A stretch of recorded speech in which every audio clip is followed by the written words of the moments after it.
production qui remonte à 16 ans, où il y avait très peu. Non, remonte dans les années 80.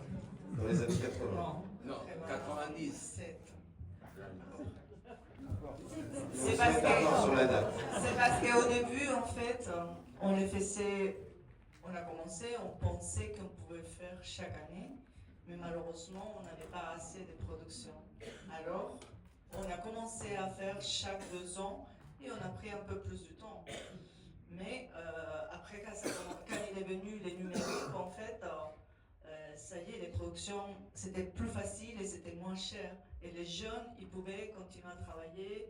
Et voilà. Et c'est comme ça que ça a évolutionné après avec la politique aussi culturelle.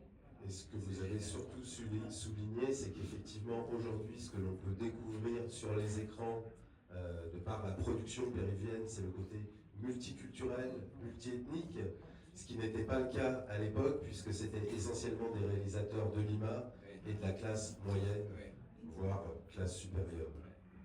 Et une toute dernière chose, c'est que la loi, c'est pour ça que pour le public français, ils ne sont pas compris cette histoire de abajo el Congreso es un retraso. C'est parce que le Congrès vient de passer une loi et où il y aura potentiellement une censure au sujet des films. Et c'est pour ça.